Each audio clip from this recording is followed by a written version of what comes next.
Okay, it says printer calibration has completed. I'm not sure if I could get a view of the thing before, but that took less than 5 minutes, so that was no problem at all.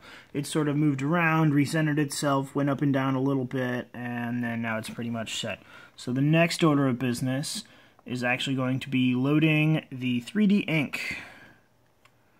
Looks like your micro doesn't have 3D ink loaded. That's fine. So the internal filament spool holder is completely useless. Every time I used it, the small spools actually fit underneath the print bed.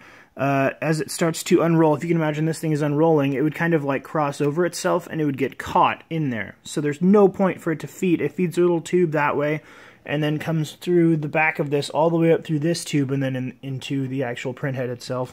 There was no reason for it to be going through all of that, having all of that extra friction created. It was pulling my prints off center. It was just screwing up everything. There was so much torque that it had to pull down on that it was throwing my prints off. So I would get just a rat's nest of filament in there every time. So the internal is completely useless. The first time you do this, you have to find a way to figure out how to feed your spool as well as have some type of a guide, because you don't want it to get caught on all the moving parts there either.